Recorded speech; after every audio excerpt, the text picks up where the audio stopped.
સમાચારમાં વાત કરીએ તો સમાચાર સામે આવી રહ્યા છે નવસારી બેઠક પરથી સીઆર પાટીલ ઉમેદવારી પત્ર ભરશે તો સમાચાર સામે આવ્યા નવસારી બેઠક પરથી પાટીલ કરશે ઉમેદવારી તો મધ્યસ્થ કાર્યાલયથી નીકળ્યા સીઆર પાટીલ કલેક્ટર કચેરી જવા માટે સીઆર પાટીલ રવાના થયા તો મહત્વપૂર્ણ સમાચાર આજે ઉમેદવારી પત્રક ભરવાનો છેલ્લો દિવસ છે ઉમેદવારી નોંધાવવાનો આજે છેલ્લો દિવસ તો મધ્યસ્થ કાર્યાલયથી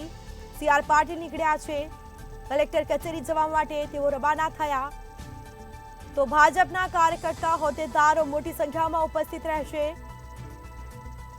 નવસારી બેઠક પરથી સીઆર પાટીલ ઉમેદવારી પત્ર ભરશે તો આજે ઉમેદવારી પત્ર નોંધાવવાનો છેલ્લો દિવસ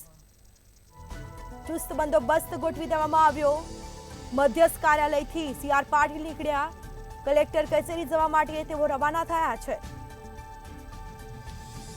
તો થોડી જ વારમાં ઉમેદવારી પત્ર ભરશે વિજય મુહૂર્તમાં પોતાની ઉમેદવારી નોંધાવશે તો મધ્યસ્થ કાર્યાલયથી સીઆર પાટીલ નીકળ્યા છે કલેક્ટર કચેરી જવા માટે તેઓ રવાના થયા